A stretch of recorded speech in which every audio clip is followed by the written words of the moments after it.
Hey there, I just want to share my review on these cute little hanging scenty things that you can put in your shower. And so I actually ended up taking some cotton balls. Now I'm sure they do sell something like a self-dissolving baking soda maybe type little thing that you could put in here that will just kind of get wet and dissolve and scent on its own. You could also make your own with baking soda and water and add some essential oils to it.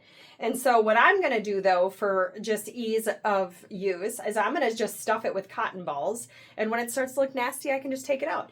And then take me some essential oils because I love a good scent here in the bathroom.